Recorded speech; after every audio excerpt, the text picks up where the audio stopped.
So namaste student, and today's topic is general organic chemistry, one of the basic topic for entire organic chemistry.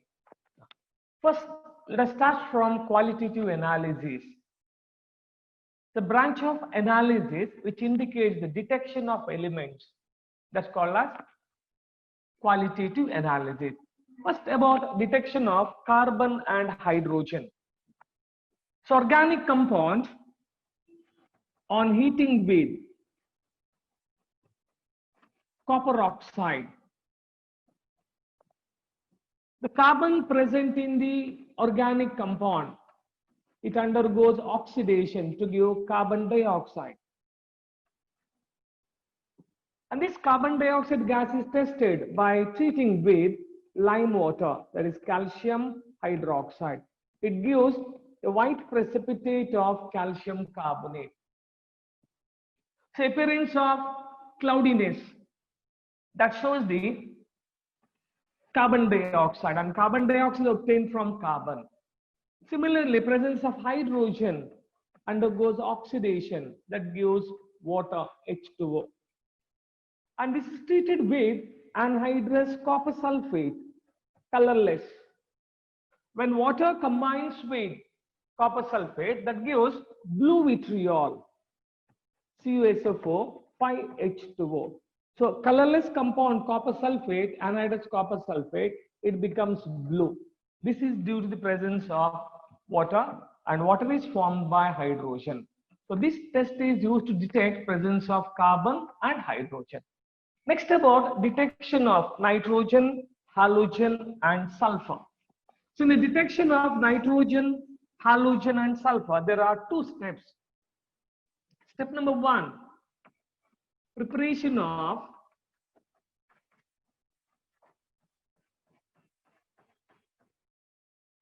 sodium fusion extract or Lassaine's extract.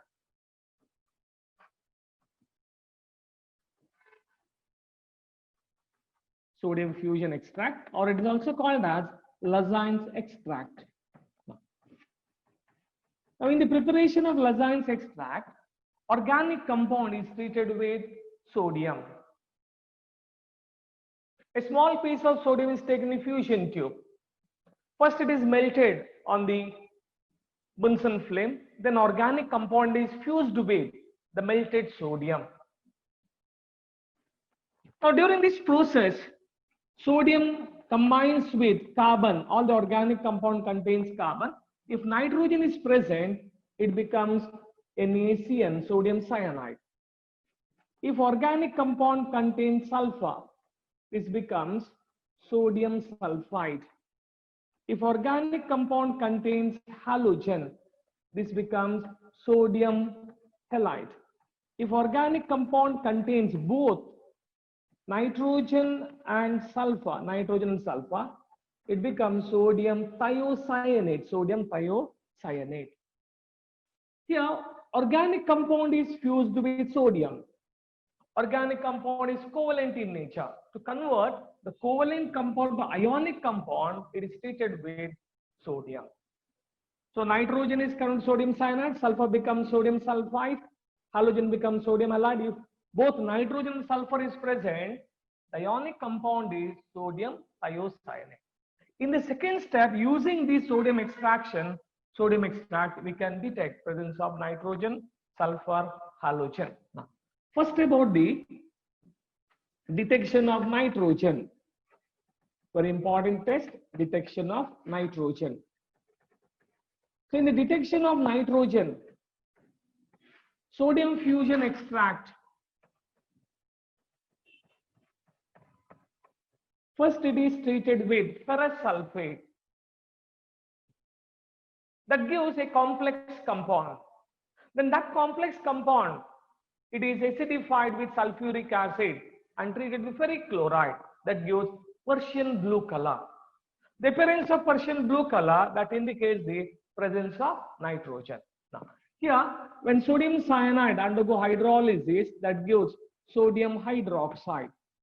And sodium hydroxide reacts with ferrous sulfate, that gives ferrous hydroxide. And first it gives green color. And this compound further reacts with sodium cyanide, that gives a complex compound. Then this complex compound, on treating with ferric chloride, FeCl3, it gives ferric ferrocyanide. Ferric ferrocyanide. So due to formation of ferric ferrocyanide, it gives Persian blue or deep blue. The appearance of Persian blue, that indicates the presence of nitrogen. Next, about detection of sulfur. So using sodium fusion extract, you can detect the presence of sulfur.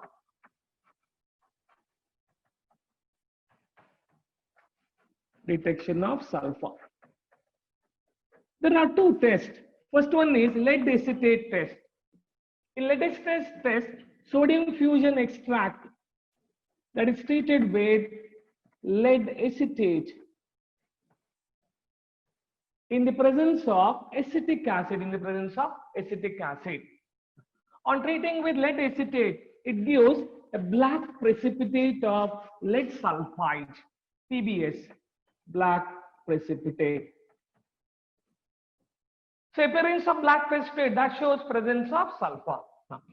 So one more test is called as sodium nitroprusside test.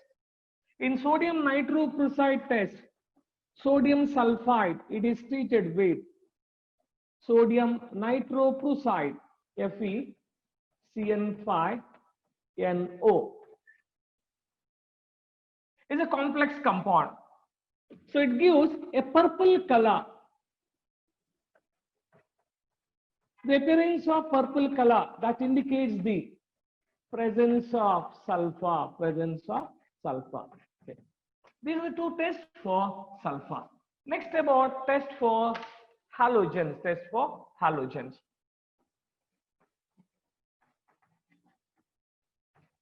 halogen. Silver nitrate test. In silver nitrate test, sodium fusion extract is treated with AgNO3 solution, that gives silver halide AgX, and other compound is sodium nitrate. By observing the color and nature of precipitation, you can identify which halogen is present. For example, if it gives 30 white precipitate, X is chlorine, and 30 white precipitate is soluble in ammonium hydroxide,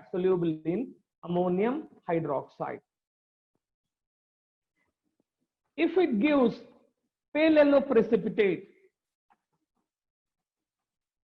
your white PPT, pale yellow precipitate, X is a bromine, silver bromide is formed. It is sparingly soluble in ammonium hydroxide. If it gives yellow precipitate, this is insoluble in ammonium hydroxide. This is a detection or test for halogen. If organic compound contains both nitrogen and sulfur, while preparing the sodium fusion extract, we get sodium thiocyanate. When this compound is treated with ferric chloride, FeCl3, it gives a blood red color. That's ferric thiocyanate, FeCN, thrice. So these are the tests for different elements present in the organic compound. Next, we move on to quantitative analysis. In quantitative analysis, we are estimating the percentage of the different elements. For the first one, in the estimation of carbon and hydrogen.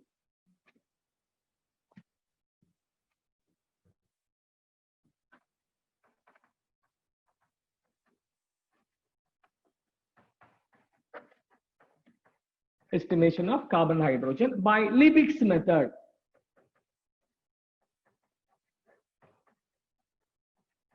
Liebig's method. Now, so in this method, organic compound is heated with copper oxide. Carbon gets oxidized to carbon dioxide, hydrogen gets oxidized to water. By knowing the mass of the carbon dioxide form and water form, we can estimate the percentage of carbon and hydrogen. In Liebig's tube is connected to absorption unit. In absorption unit, carbon dioxide and water separately absorbed. Then by knowing the weight of carbon dioxide and water form, we can estimate the percentage of carbon and hydrogen. Now, so about the shortcut method to calculate percentage of carbon. Carbon is estimated using carbon dioxide. 12 grams of carbon is present in 44 grams of carbon dioxide. So here 12 divided by 44 into weight of carbon dioxide formed divided by weight of organic compound into 100. This gives percentage of carbon. Similarly, percentage of hydrogen by knowing the mass of water. 1 mole of water is equals to 18 grams. 18 grams of water contains 2 grams of hydrogen. Weight of water divided by weight of organic compound into 100. So it gives a percentage of carbon and hydrogen. Next, about estimation of nitrogen. There are two methods. Both the methods are very, very important. Estimation of nitrogen. The first method is called as Dumas method. In Dumas method, organic compound is heated with copper oxide. Nitrogen present in organic compound is converted into nitrogen gas. See, all nitrogen gas is collected in a nitrometer over potassium hydroxide solution. In nitrometer, we can determine the volume of nitrogen collected. By knowing the volume of nitrogen at STP, we can calculate the percentage of nitrogen. So formula to calculate percentage of nitrogen. So 1 mole of nitrogen gas, that is equals to 28 grams. According to Avogadro's hypothesis, 28 grams, which occupies 22,400 cm cube of volume. 22,400 into volume of nitrogen in nitrometer at STP, it's coming to STP, divided by weight of organic compound into 100. This gives the percentage of nitrogen by which method? Dumas method. Dumas method. So next method is called as Geldahl's method. Geldahl's method. In this there are two steps. Organic compound containing nitrogen. It is heated with sulfuric acid in presence of copper sulfate and potassium sulfate. It acts as a catalyst and also increases the boiling point to ensure the complete reaction. So presence of nitrogen is converted into ammonium sulfate. This is step number 1. So after the formation of ammonium sulfate is heated with in a distillation flask heated with sodium hydroxide. On treating with sodium hydroxide, ammonia gas is evolved. So thus liberated ammonia gas is neutralized with standard sulfuric acid. Then by knowing the volume of acid consumed for neutralization, we can estimate the percentage of nitrogen in Geldahl's method. So regarding calculation part. So mass of organic compound taken, W gram. Mass of organic compound taken, that is equals to W gram. Normality of the acid, let it be N1. So volume of the acid taken,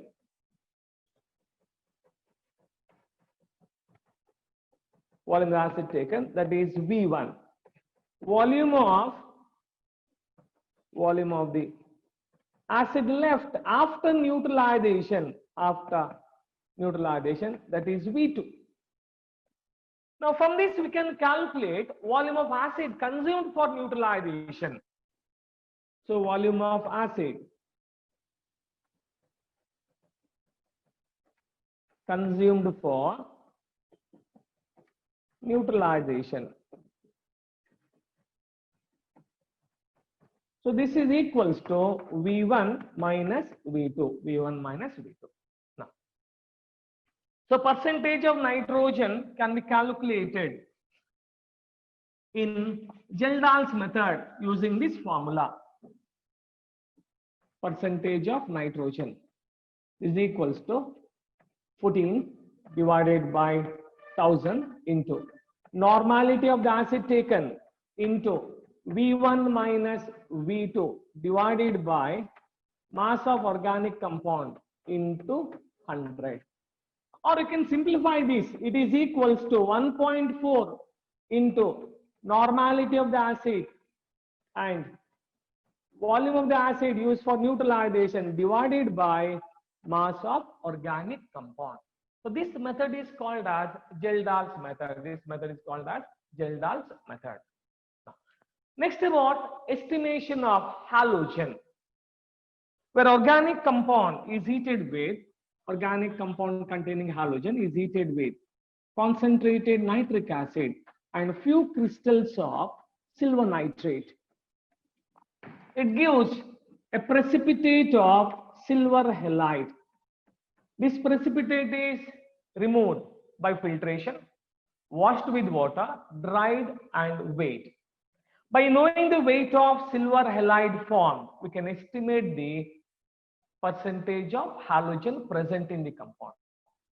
Here, the color and appearance of precipitation that shows which halide is present in organic compound. For example, if it gives curdy white precipitate, halogen is chlorine. Pale yellow precipitate, halogen is bromine. Yellow precipitate, the halogen is iodine. Percentage of halogen, that is equals to atomic weight of halogen divided by molecular weight of silver halide,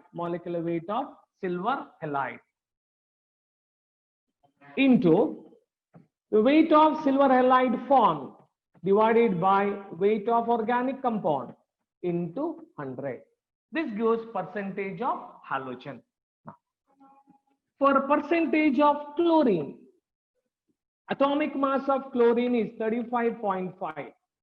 Then the molecular mass of silver chloride is 143.5 into mass of silver chloride formed divided by mass of organic compound into 100.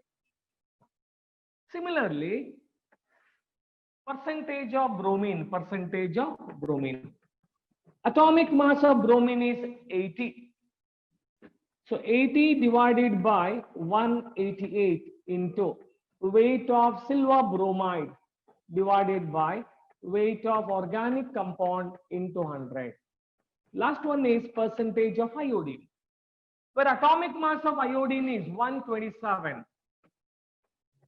So molecular mass of silver iodide 127 plus 108, 235 into mass of silver iodide formed divided by mass of organic compound into 100. This gives percentage of iodine. About the estimation of sulfur by Carrier's method. Estimation of sulfur. In Carrier's method, organic compound is heated with concentrated nitric acid. Sulfur present in the compound is converted into sulfuric acid. This on treating with barium chloride, it gives barium sulfate in the form of white precipitation. Precipitate is removed by filtration, washed with water, dried and weighed. By knowing the mass of barium sulfate, we can estimate the percentage of sulfur, percentage of sulfur. Therefore, percentage of sulfur is equals to atomic mass of sulfur, that is 32, divided by molecular mass of barium sulfate. So molecular mass of barium sulfate is 233 into weight of barium sulfate formed divided by weight of organic compound into 100. It gives estimation of sulfur by Carrier's method. One more, estimation of phosphorus by Carrier's method, estimation of phosphorus.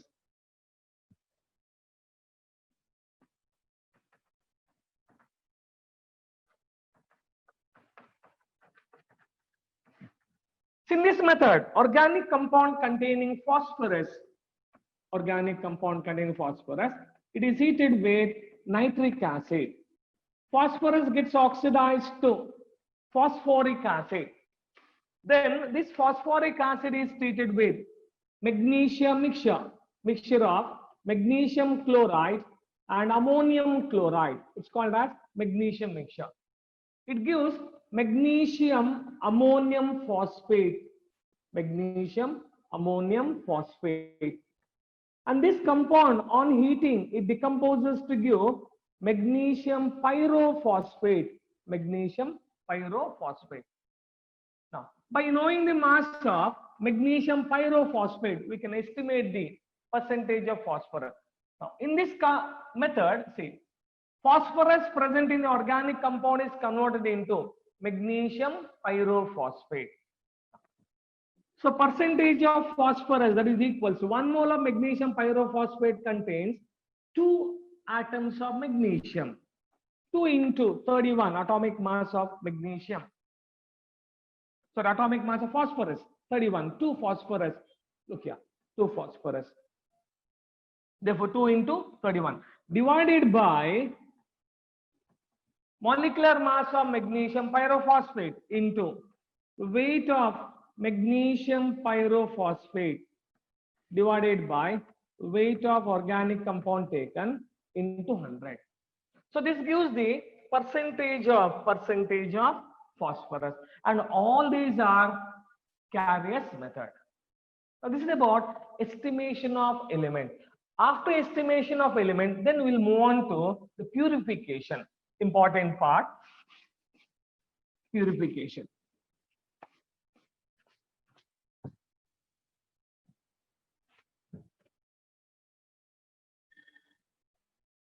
So about the purification methods.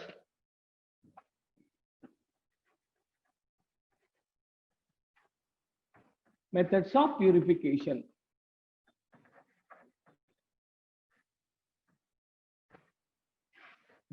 First one is crystallization. Crystallization.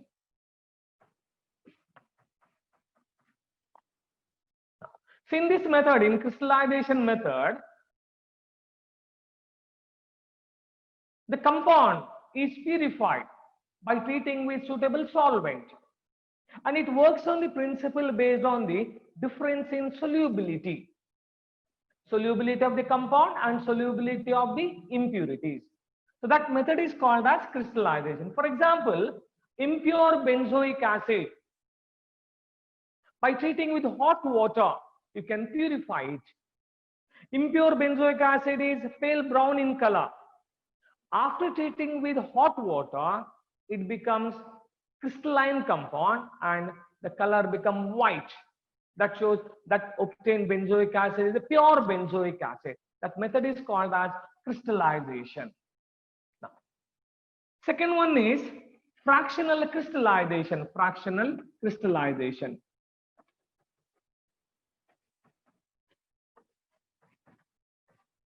So this method is applicable for a compound in which difference in solubility is very less. In such case, fractional crystallization is used. Where repeated crystallization is done, the compound which is less soluble, it is separated first. So that method is called as the fractional crystallization. Fractional crystallization. So about the purification of organic compound, there are various methods. Selection of the method that depends on the nature of the compound as well as the nature of impurities. The first method is called as crystallization. It works on the basis of solubility. So in crystallization process, if compound contains impurities, there is difference in the solubility between the compound and the impurity in a particular solvent. Therefore, by treating with suitable solvent, the compound can be separated and it is purified. That method is called as crystallization. Now, example, sugar and common salt can be separated using ethanol, or benzoic acid. Impure benzoic acid can be purified by treating with hot water. So that method is called as crystallization. Then about fractional crystallization. This method is used if there is very less solubility difference between the compound and impurities.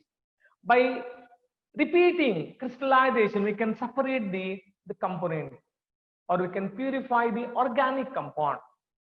That method is called as fractional crystallization. Next method is about sublimation, where solid on heating is directly converted into vapor, leaving behind impurities. The vapors on cooling that gives pure solid. That method is called as sublimation. The next method is about distillation. So it is suitable for organic liquids, and it works on the principle of boiling point and also nature of the solution. So based on the nature of the solution and boiling point of solution, there are different methods in distillation. The first one is simple distillation.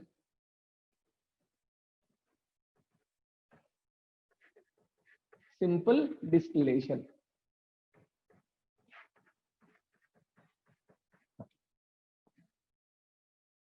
So this method is used if two solutions present in the mixture having the wide range of boiling point.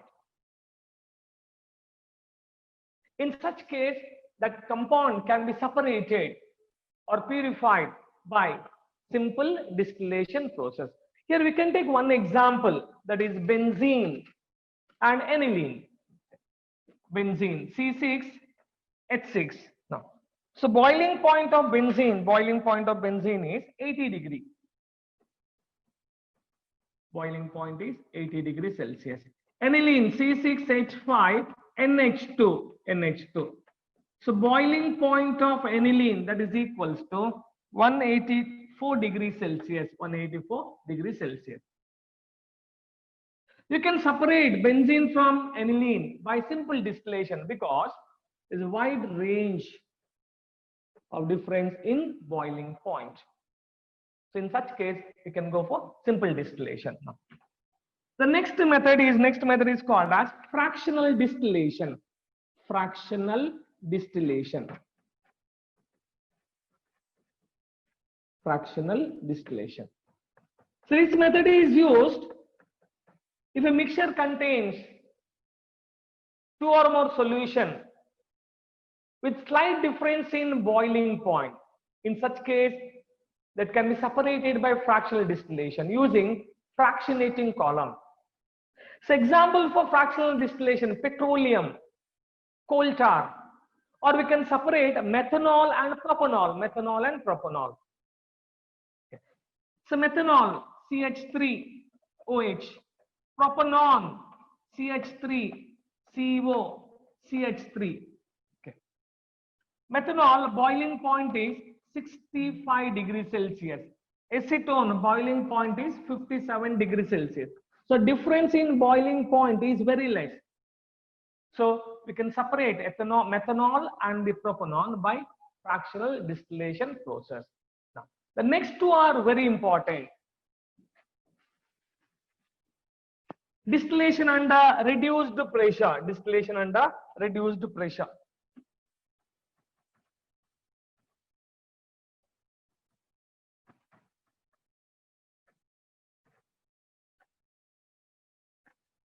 under reduced pressure. So this method is applicable for thermally unstable liquids which will decompose near their boiling range or lower than their boiling point. In such case, we can go for distillation under reduced pressure. So example for the compound which can be purified by distillation under reduced pressure, that's purification of glycerine, cane juice, or separation of glycerol from spent ley. This can be done by distillation under reduced pressure. One more method, steam distillation.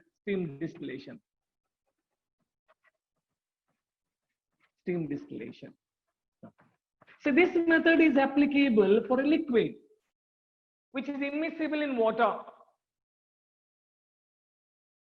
and with respect to steam, volatile in steam, immiscible in water, volatile in steam, and those are having very high vapor pressure, In such case, we can go for steam distillation. Example, aniline can be purified by steam distillation, Nitrobenzene can be purified by steam distillation.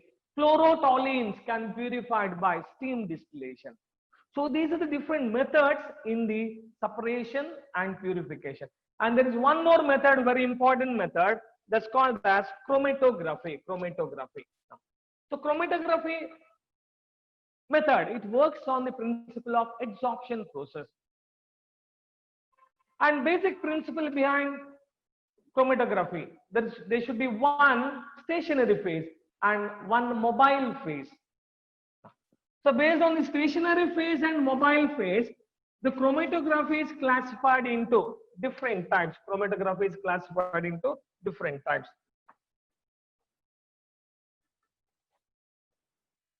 Chromatography.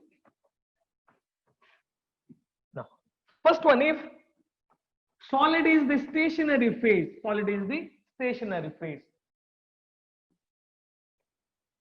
it comes under adsorption chromatography.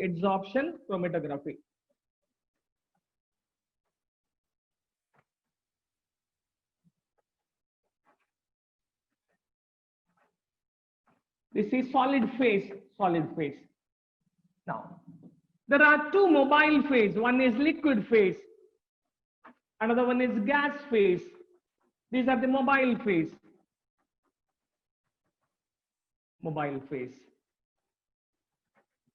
Now, so when this mobile phase is a liquid, it is called as liquid solid chromatography. If mobile phase is gas, it is called as gas solid chromatography. Example for liquid solid chromatography, column chromatography, thin layer chromatography. One more, if liquid is the stationary phase,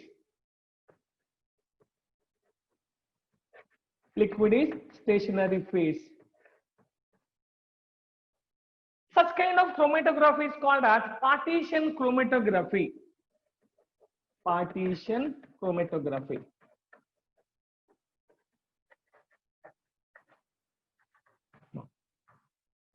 There are two mobile phases.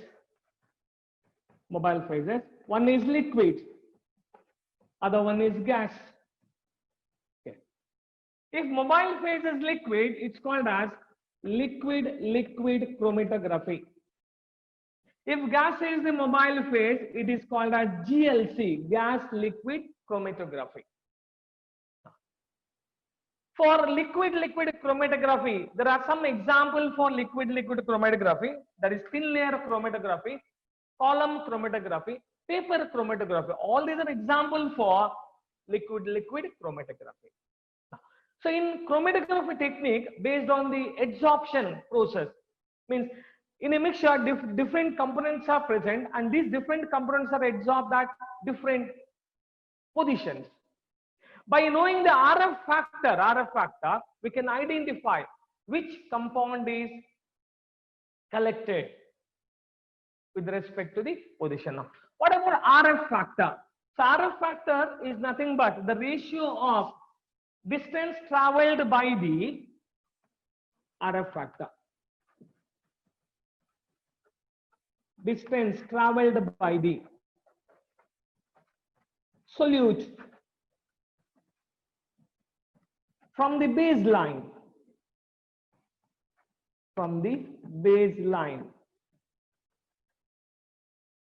divided by distance traveled by the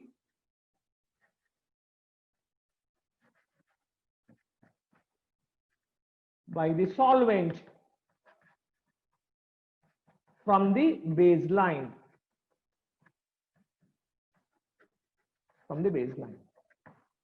This ratio gives the RF factor. Each compound has got definite value of RF factor. So by knowing the RF factor, we can identify which component is separated. The next about the solvent extraction. In solvent extraction, using particular solvent, the compound is separated from its aqueous solution. That method is called as solvent extraction.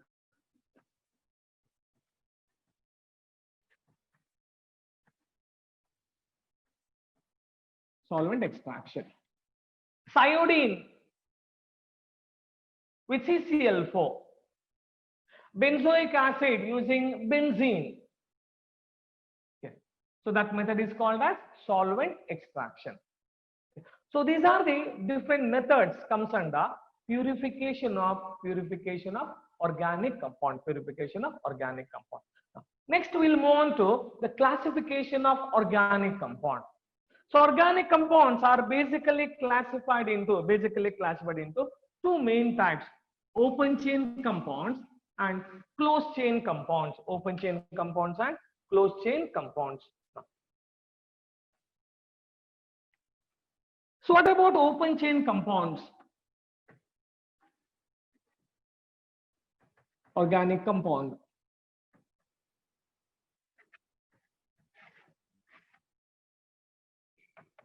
Open chain compound. Aliphatic compound. This is closed chain compound. Cyclic compound. Closed chain compound. So open chain compounds further classified into two types, that is saturated compound and unsaturated compound. Saturated and unsaturated.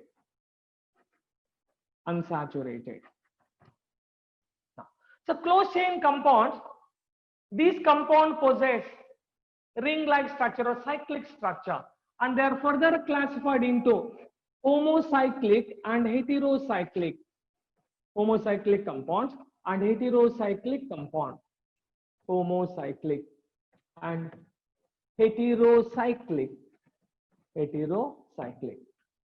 In homocyclic, ring is made up of only by carbon atom, and homocyclic compound further classified into alicyclic and aromatic. Alicyclic compound and aromatic compound. In alicyclic compound, ring is made up of only by carbon atom. Example for alicyclic compound, all cycloalkanes are example for alicyclic. Aromatic compounds further classified in two types: benzenoid ring structure and non-benzenoid ring structure. In aromatic, about benzenoid ring structure, benzenoid. It contains benzene type ring, benzenoid, like benzene, phenol, toluene, naphthalene. All these are example for aromatic compound. Non-benzenoid ring structure, non-benzenoid. They are aromatic. It works on Huckel's rule, 4n plus 2 pi electron, Huckel's rule. This compound, cyclopropynyl cation, is aromatic according to Huckel's rule. non-benzenoid aromatic compound. Now, similarly, heterocyclic compound, where the ring should contain at least one heteroatom other than carbon, like nitrogen, sulfur, oxygen, etc.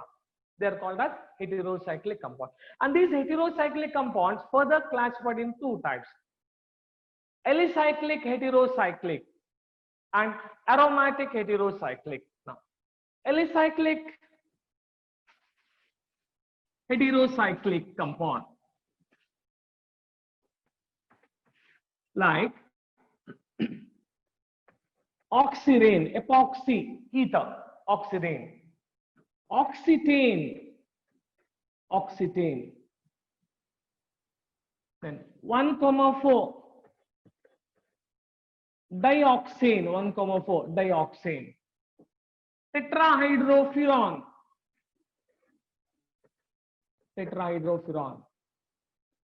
in heterocyclic aromatic compound, aromatic heterocyclic, furan, pyrrole,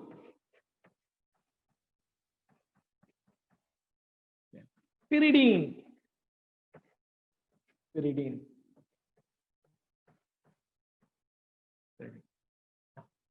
If you write like this, the compound is called as piperidine.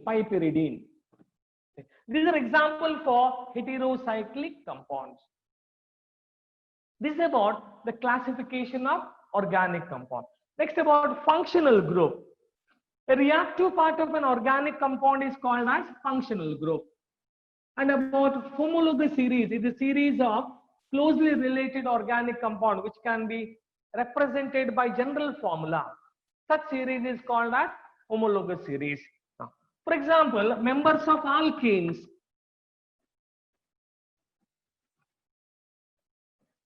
homologous series. Members of alkanes, we'll take it as a methane, ethane, and propane, etc. These can be represented by general formula CnH2n plus 2. Similarly, alcohols, they are represented by general formula ROH. They form a homologous series with general formula. And about the characteristic properties of homologous series, they can be represented by general formula. Different members of the same series can be prepared by similar method, and they show regular gradation in their physical properties. And every successive member, they differ by a methylene group. So these are the characteristics of homologous series. Next, about the nomenclature of organic compound. As you all know, there is a lot of development in organic chemistry. Many organic compounds are discovered. After discovery, only the question is how to name. There are two systems. Oldest is trivial system or common system. The present and the finest system of naming organic compound is called as IUPAC system. And according to IUPAC system, throughout the world, the compound is named by only one name. Now, it's about IUPAC name. IUPAC name. This consists of three parts. One is prefix, then root word, the basic unit, root word. Then about the suffix. Okay. In suffix, there are two types: primary suffix that indicates saturated or unsaturated nature of parent chain, and secondary suffix that indicates presence of functional group.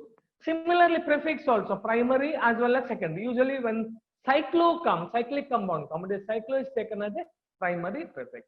So, while naming the IUPAC system, you have to remember these three parts. Quickly moving on to the rules of IUPAC. Complex compounds can be named by different rules. Where first rule is longest chain rule.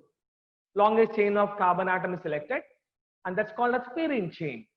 Second rule, after selecting the parent chain, numbering of parent chain. While numbering, you have to assign the least number for the substituents.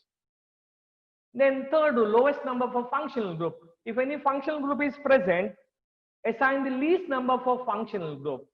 If compound contains more than one functional group, then we ought to follow the priority rule. Priority rule. Then about the prefix. If compound contains two or more identical prefix, then prefixes like di, tri, tetra are used. And last rule is called as alphabetical order rule. And according to alphabetical order rule, if compound contains two or more different substituents, while naming the substituent, alphabetical order of the substituent should be followed. So these are the different rules used while naming organic compound according to IUPAC system. We'll take some of the important compounds, and here what we noticed in most of the competitive examination, they prefer a bond line notation. Now, look here. CH3, CH, CHO, CH2, CH, CH3, and CH3.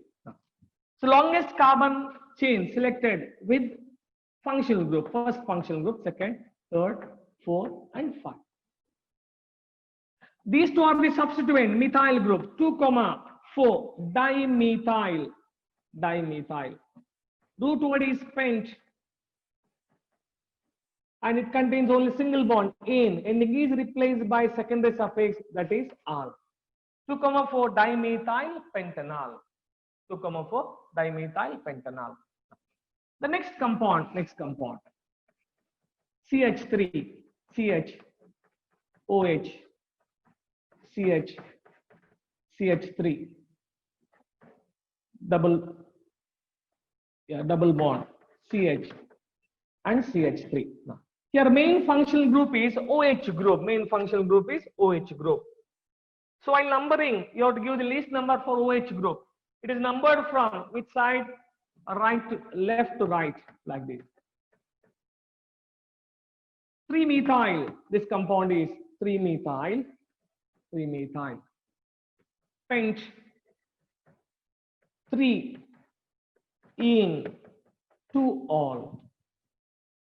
Now, so if compound possess different 2 or more functional group, we have to follow the priority rule. So according to the priority rule, first comes carboxyl group, next comes sulfonic acid group. After sulfonic acid group, anhydride, CO2O, then ester, COOR, then comes acid halide. After acid halide, cyano group comes. Then amide, here amide, CONH2 group, amide. After amide, cyano group, then aldehyde group, then ketonic group, and after ketonic group, OH group, thiol group, then NH2 group, etc. This is according to the priority rule. Now, we'll take one compound, CH3, CO, CH, CH3, CH2, COOH, COH. So first preference we have to give for carboxyl group, Now this acts the prefix. This is methyl group and this is oxo. 3-methyl, 4-oxo, pentanoic acid. Right. Now, it's about the ethers. CH3, CH2O, CH, CH3, and CH3. Okay. This compound is taken as, this part is taken as ethoxy, smaller group. 2-ethoxypropane. This compound is called as 2-ethoxypropane. Next, we'll move on to the bond line notation. So organic compounds are represented by a bond line.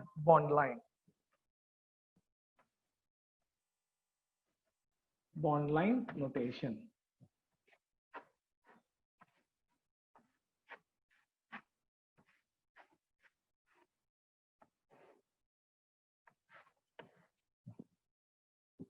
This is functional group. Numbering is done from this end.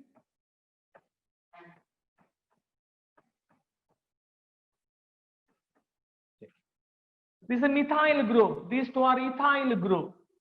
Okay. So 5,6, 5,6. Diethyl, 5,6, diethyl. 7-methyl, 7-methyl. Decene, dec. Position of double bond is 3, decthrine, decthrine. Okay. The next compound.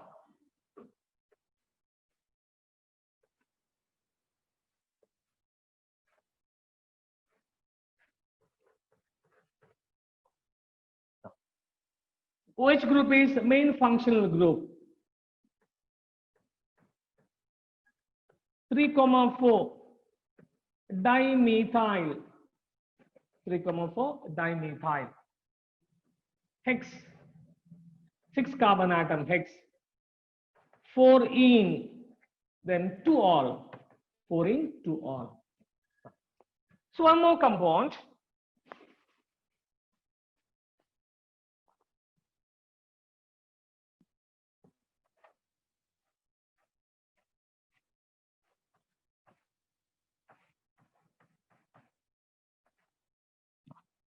This compound is numbered from top to bottom like this. There are 7 carbon atoms. Root word is hept. 4th and 6th position there is methyl group. 4,6 dimethyl. 4,6 dimethyl. Hept. 5-ene. 2-ol. Then about aldehydes and ketones and carboxylic acids. Okay.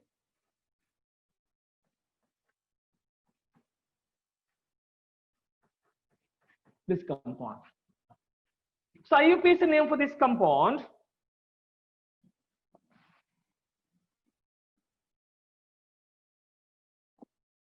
Now this is aldehyde group, CHO.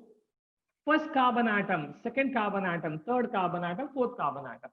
This hydroxy group, this is methyl group. Check on the alphabetical order. 3 hydroxy, 2-methyl,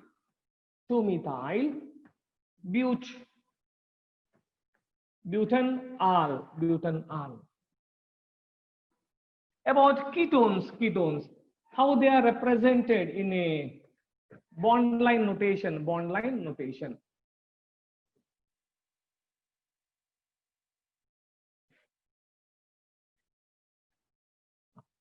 This numbered from this and 1, 2, 3, 4, 5, 6. Second position bromo group, and 4th and 5th position there is methyl group. So this compound is 4,5 according to the alphabetical order. Bromo comes first. What is the position of bromo? 2 bromo.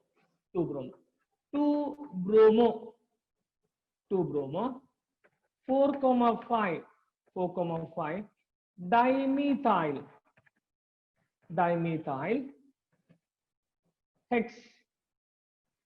hexane 3-on or 3-hexanon. So this is about the bond line notation. Next we'll move on to the reagents, types of reagents. Electrophiles and the nucleophiles. Now, about the types of reagents.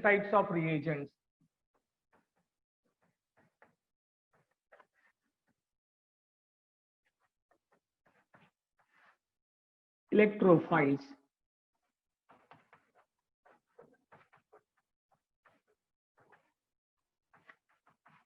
Electron deficient species, usually they are represented by positive sign. Example, H+, Cl+, CH3 plus, NO2 plus, etc. There are few examples for without charge, neutral electrophiles. Example for neutral electrophiles, free radicals, then carbenes, dichlorocarbene,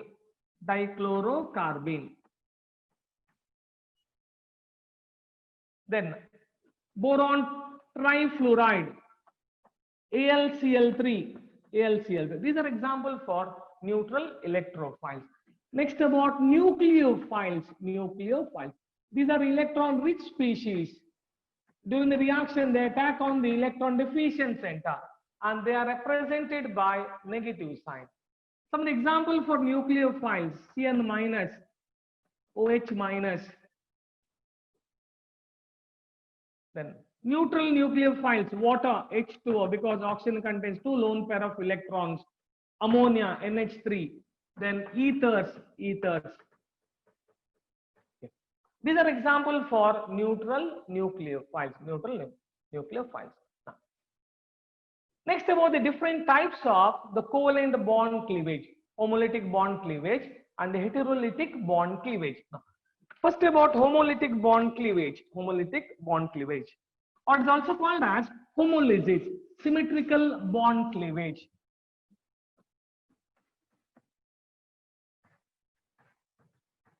Homolytic bond cleavage.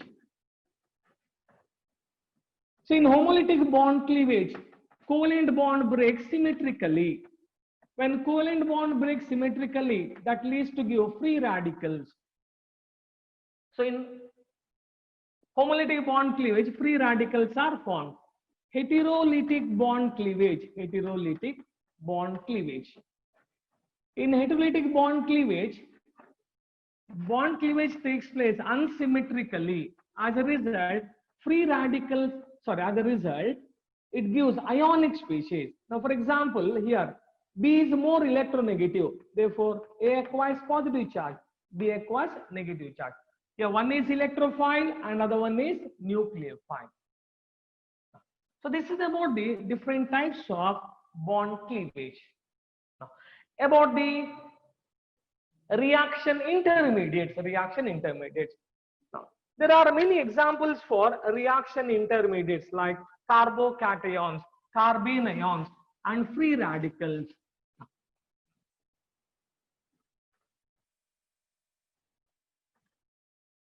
Reaction intermediates.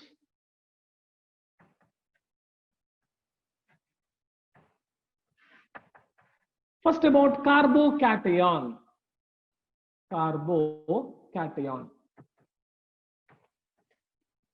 The positive charge is present on the carbon atom. Such ions are called as carbocation. Now, here, stability of carbocation in alkyl carbocation. Alkyl carbocation. Tertiary, secondary, and primary. In the case of benzyl carbocation, C6H5 thrice C plus, C6H5 twice CH plus, C6H5 CH2 plus. Now, when you compare benzyl carbocation with allyl and vinyl, benzyl carbocation is more stable, C6H5 CH2. Allyl carbocation. Then comes vinyl carbocation. Now, using all these carbocation in general, about the order of stability, C6H5 thrice C plus, C6H5 twice CH plus, then benzyl C6H5 CH2 plus, tertiary, then allyl CH2 double bond CH, CH2 plus, then comes secondary, then primary. Or here we can go for ethyl carbocation and the methyl carbocation. This is about carbocation. Next about carbanion. Carbanion. Negative charge is present in the carbon atom. Such reaction intermediates are called as carbanion. It's called as carbanion. No. Carbanion. So about the order of stability of carbanion, aromatic carbanion is most stable. Then comes benzyl. Benzyl. After benzyl, allyl. Allyl. After allyl, alkynyl. Alkanyl. Then alkynyl. CH2 double bond. CH. Okay. CH minus. CH minus. Then methyl. Carbanion. CH3 minus. CH3, CH2, ethyl carbanion. Then secondary, CH3 twice, CH minus. Then tertiary, CH3, C minus. This is about the order of stability of carbanions. Here, when you consider alkynyl, alkynyl, and alkyl. Alkynyl is more stable than the alkynyl. Alkynyl is more stable than the alkyl. Here, the alkynyl carbanion is linear in geometry, sp hybridized. Alkynyl planar, sp2 hybridized. Alkyl, it is sp3 hybridized. So, sp carbanion, sp carbanion is more stable than the sp2. sp2 is more stable than the sp3.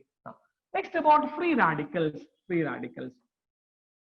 Free radicals are formed by the homolytic bond cleavage of covalent bond. Here order of stability is just like carbocation. When you consider alkyl free radical, tertiary, secondary and primary. Then when you compare benzyl with this one, it follows same as the stability of carbocation. So these are the most important part for almost all competitive examination. Next, we'll move on to electronic effects in organic reaction. So organic reaction, which involves the reaction between the substrate and the reagent interaction, that leads to give the product. When reagent attacks on the substrate, it attacks on the reactive site of the substrate. And reactive site, they differ in the electron density, There are different types of electronic effect, inductive effect, electromeric effect, then mesomeric effect, and the hyperconjugation effect. First about inductive effect.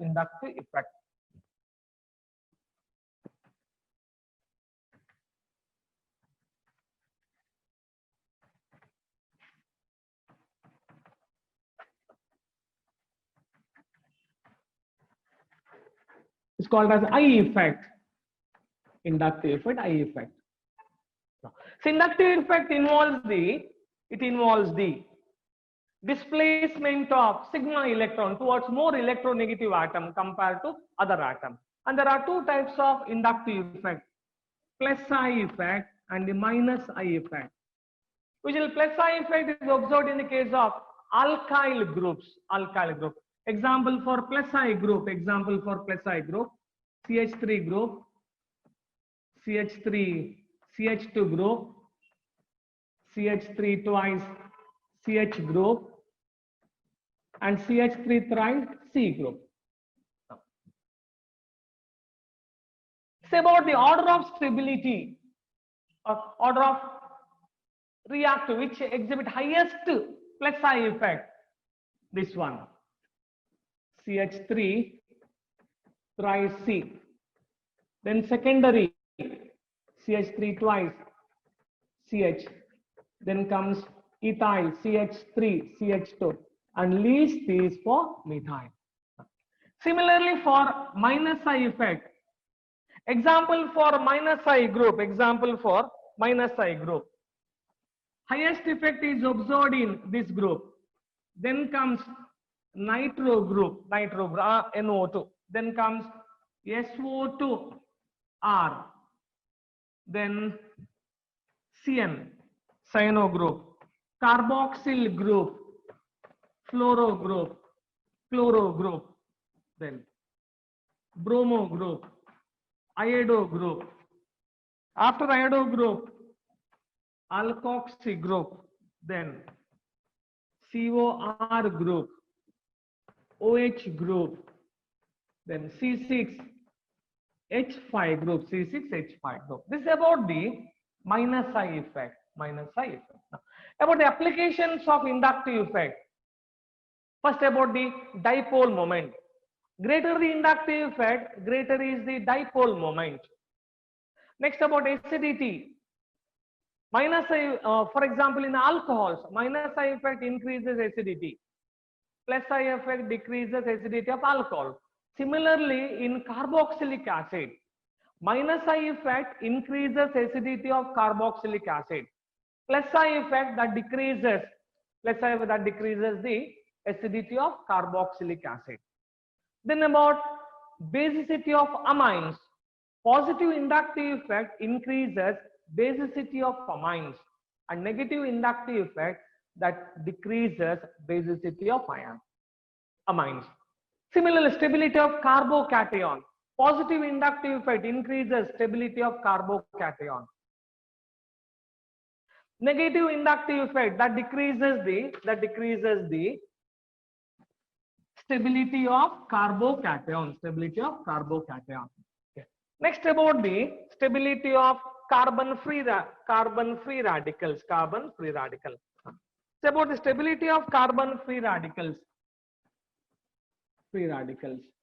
Here also, positive inductive effect that increases the stability of carbon-free radicals. Negative inductive effect decreases. It's about the carbene ion. Okay. Stability of carbene ion also we can decide based on the inductive effect. Here, minus I effect that increases the stability of carbene ion.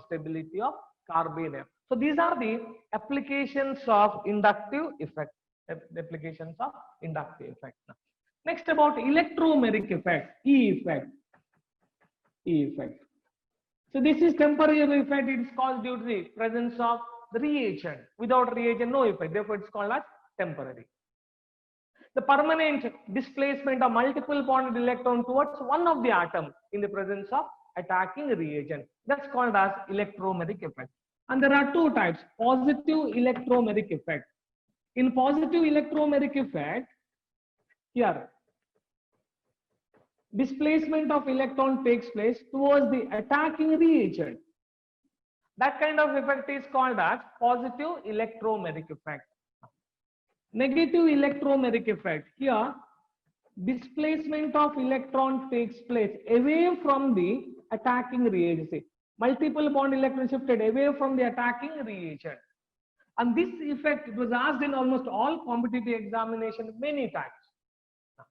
Next, about the resonance effect or mesomeric effect. Resonance effect or mesomeric effect, it is observed in a conjugated system, or there is delocalization of lone pair of electron from one atom to adjacent covalent bond. That effect is called as mesomeric effect or resonance effect, M effect or R effect. It's observed in a conjugated system. Or we can take this example: vinyl chloride, CH2, double bond CH and Cl. Lone pair of electrons shifted towards the adjacent single bond. There are two types of mesomeric effect: plus M effect, positive mesomeric effect, and negative mesomeric effect. The positive mesomeric effect is observed whenever electron releasing group in conjugation with carbon to carbon double bond. So it is observed in the case of OH group, NH2 group, etc. or halogen group, halo groups, etc. For example, in the case of phenol, OH group is attached to benzene ring. OH group is attached to benzene ring. This lone pair of electrons shifted towards the benzene ring. Delocalization of electron takes place away from the substituent group but towards the carbon atom. That effect is called as plus M effect. Similarly, minus M effect. Here, delocalization of electron takes place towards the substituent group, and it is observed in the case of electron withdrawing groups like nitro group, cyano group, aldehyde group, carboxyl group, etc. When you consider this compound CH2 double bond CH, C triple bond N, here delocalization of electron takes place towards the cyano group, so that exhibits minus M effect. The last one is called as hyperconjugation effect. Hyperconjugation effect is observed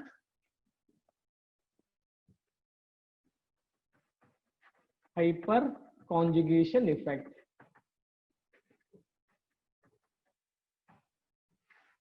Delocalization of electron takes place due to involvement of sigma electrons. That's called as hyperconjugation effect or Becker-Nathan effect. No bond resonance, and is also called as antimeric effect. Simplest example for hyperconjugation effect, toluene. When you consider toluene, methyl benzene.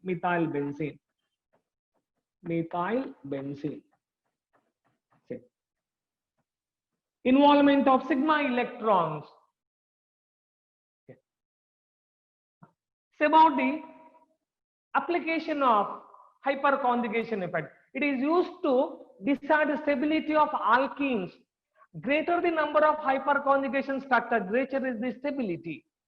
For example, when you consider propene, CH3, CH double bond, CH2. Adjacent to carbon double bond, alpha carbon, and it contains alpha hydrogen. There are 3 alpha hydrogen, therefore it exhibits 3 resonance structure.